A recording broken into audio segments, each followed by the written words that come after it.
But she chose me anyway, despite the simplicity of my gentle request for the hand of her daughter Miriam, who you know as Mary, or the mother. Mm-hmm. And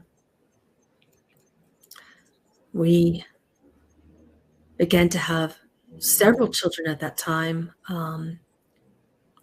And Jesus was not the first. We also had James. And we also had Elias. But we had 7 children total, most of which were not discussed in your biblical stories. And also lost several. So there's a total of 13 children, 7 of which lived on. Wow. 6 of which met the God above.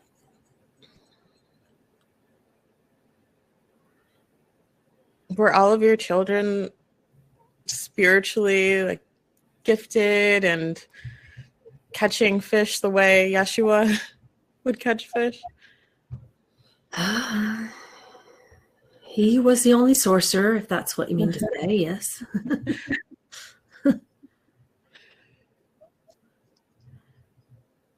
Did you have a favorite child? Oh, no, I don't believe that that's something that should be done. He would say that Elias was my favorite. I would disagree. And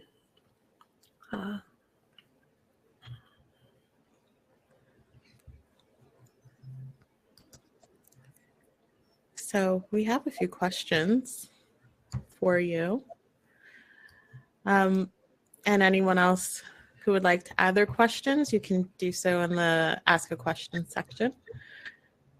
Were you a part of the Essenes or other adept groups like Jesus and Mary Magdalene?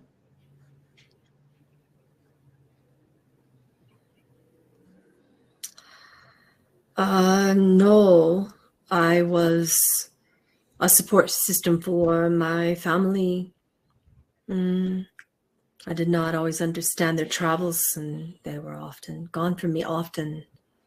Their mother held much fear, and in my story of Miriam had much fear that she would lose Yeshua on his travels. You see in the Essenes were a very dangerous sect of practitioners following that path at that time. They were often hungry and walking through the desert in their together, or sometimes they would split off. Took many days to get to the temples, and they were hidden and taught primarily deep in cavernous systems and caves, as sometimes in people's homes. There were very few temples, but they were under the cover of Jewish temples, and they were select Jewish temples. The only thing that was taught within their walls was ancient teachings that were prior to the time frame of the reign of the Jews. No one knew that, of course. But see, this is a very dangerous undertaking, and there had to be at least one of us. In our family, there were 3, myself and Ishua's elder brother and his younger brother, James. In particular, Elias as well, would say would be the 4th, who Elias had many comings and goings with his awareness of God. But there had to be safety in the home, and I was the representing father in this way. Mm-hmm. is there a specific story that you can tell us around when you had to protect the home? There are many stories that both Miriam and myself can share. But there are times when, because Miriam did not travel in the group, she only did the practices at home in the abode. There were times when soldiers would come in and catch her in the middle of the practice, and she would shift her entire sacred circle to look as if she were attempting to cast out a demon. And it was well known in the tribes that many felt that Mary Magdalene was entirely possessed by 7 demons, to be exact. I did not feel as such, but they would send her in our direction, and we would say that we were still working on the casting out of the demons of Mary, Mary of the Magdalene. And this is prior to their marriage, their private marriage. We don't talk about that very much. But the soldiers would come upon her sacred circle. We would say that we were ordered by the priest to cast the circle in the home to protect from demonic presences. And somehow they would honor this as a truth, as if it weren't the same sorcery as a simple ritual that would be taken outside of the walls of a church or temple. I found this very interesting. This is one of the many ways that she would hide her particular abilities, was to say that she was told by the priest of the temple that she had a particular ability of prayer and that God would tell her to cast out demons. Therefore, we often were caught doing rituals that we would simply say, you can ask the priest who has ordained her to cast out and relieve the suffering of someone who held these demons within their form. So Miriam was known as a religious person, even though she was quietly simply doing her own practices through all of the mystics of the land. She held a particular reverence towards the Sufi traditions, which she was taught through her grandmother, Anna. And if she were caught doing them, she would say that she was simply doing her rites of her ordained rites to cast out demons, to heal someone or to relieve them of their suffering. And the church had ordained her to do so. The church felt that Miriam was a particularly pious woman, and she felt that she was simply devoted towards God. She could find it in the temple. She could find it in a building. She could find it by touching the feet of her child, which she could find it when preparing food. She could find the holy in everything and in everyone. And this is why I loved her so.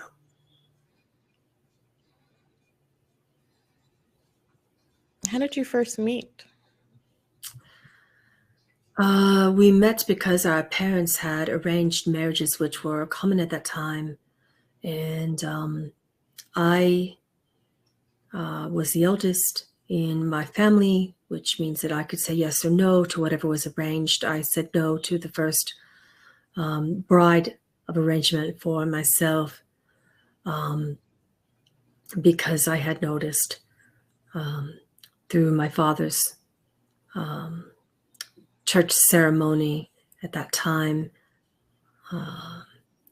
there was an honoring of what you would call this, the brisk of my brother who had a child. And it was another family whose my brother has a very close friend And it's like a brother to him. And his name is Paul. And Paul's sister Mary was attending the ceremony for my brother's baby boy. And at this risk, this was where I first laid eyes upon Miriam. And how did you feel? I immediately ran back to my father and said, you must call off this arrangement to the other woman, as beautiful as she might be. And he said, are you possessed? You're going to work with Mary of the prayers, Mary the exorcist, Mary who casts out the greatest evil in our lands. You're going to become wed with this woman whose hands has touched so much evil. He said, you are either mad or exhausted from your work today. Give me 30 days, and if you still feel the same, we will set it up. But in this arrangement, you must understand there's no dowry for me. There's nothing to bring for food to our table. There's nothing to trade. You see, Anna is husbandless. She's a widow. There's no man at their table, and there's not anything that could bring to our family for this marriage. But I continued to request and plead and request and plead. And when I laid eyes upon her, I knew at that moment that I could not stop. And her eyes are very piercing, and they followed me into my dreams. And I felt that I would lose what small amount of sanity I could continue to hold simply by the common daily act of pleasing my father if I did not pursue into holy relationship with Miriam. I would see her eyes everywhere. I would see them in every woman. I would see them in every man and every child. I could not stop seeing her. And I felt that it would drive me mad if I did not plead with my father for her hand, and then plead with her father for her hand. Her father, at the time, had recently passed, and there was not much to go upon. Again, Anna was widowed, but it was recent, and I did not know, and I had prepared an entire speech for the father who did not exist, and I learned immediately that that was not the case. There was no father involved.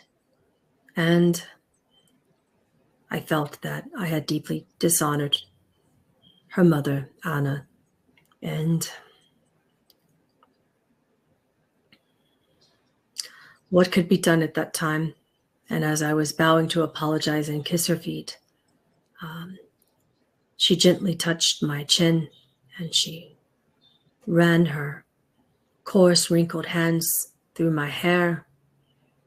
And she said, oh, come, child, there's nothing to feel towards this. Do not feel sorry, and do not apologize, but simply know that we will take your requests to the lands of the spirits, and we will send your requests to the great mystics of the East and the great Sufi masters, and they will send your request to him, and he will answer, and he will make the choice of whether we should give you our beloved Mary, and if you would be a suitable husband. And the following fortnight, there was indeed a returned prayer. Mary was praying up underneath the fullest moon, and I was performing my shepherd duties at the time, quite exhausted after 4 carpentry jobs the prior day.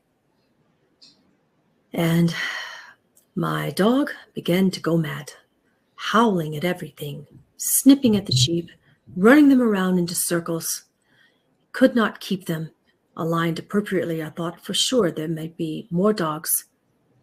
And for some reason, he caused the sheep to go into such a mad frenzy that they burst down the gate that I had worked for the past season to put up. My father was not pleased the next day to learn of this. The sheep burst through the corral, burst through the wood, and went 4 properties over because my dog simply wanted to get the attention of Anna's dog. So then we did not know whose sheep were whose. And she said, this is the night that Mary has had the answer. That's beautiful.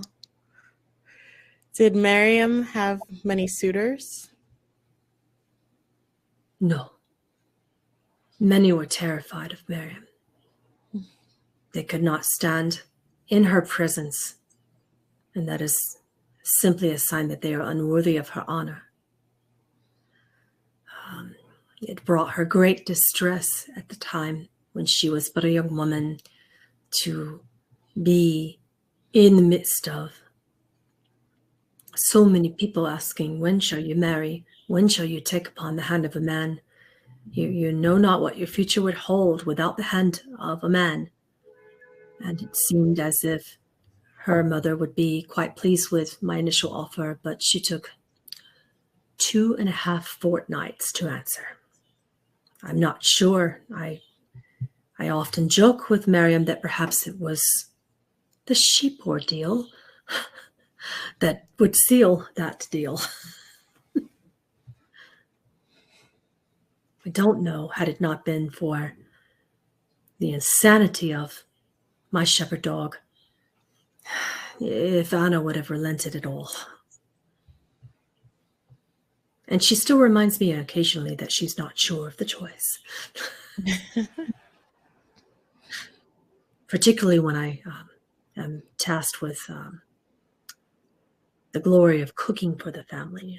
Anna's not particularly fond of my lamb soup. She says it tastes as if the stock were made of stones. Oh, did she give you any cooking advice? She often joked that I just did not have any magic in my hands at all, or in any bone in my particular body, whereas with Mary, the magic ran straight through the bones and out of her hands and into the food that blessed our lives. I, on the other hand, did not have any degree of magic running through my bones or hands or voice. I held no particular gift with the exception of the animals.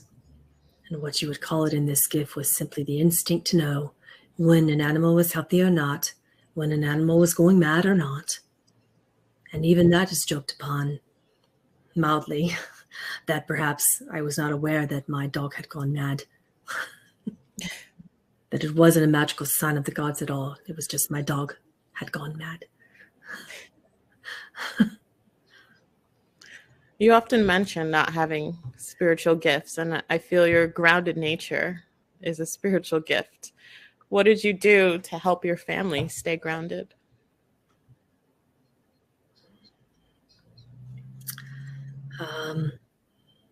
I prayed with them. I offered many prayers and listened. My greatest gift is said by Mary to be that of the listener. I was a quiet man. I don't often speak unless spoken to. I don't generally have a lot to say, but I have a lot to hold. I hold my children. I provide great love to them, great comfort. And my youngest, Elias, would say that my arms were just as strong as my heart. I provided much physical affection for my children, and I considered my gift to be that of great listening.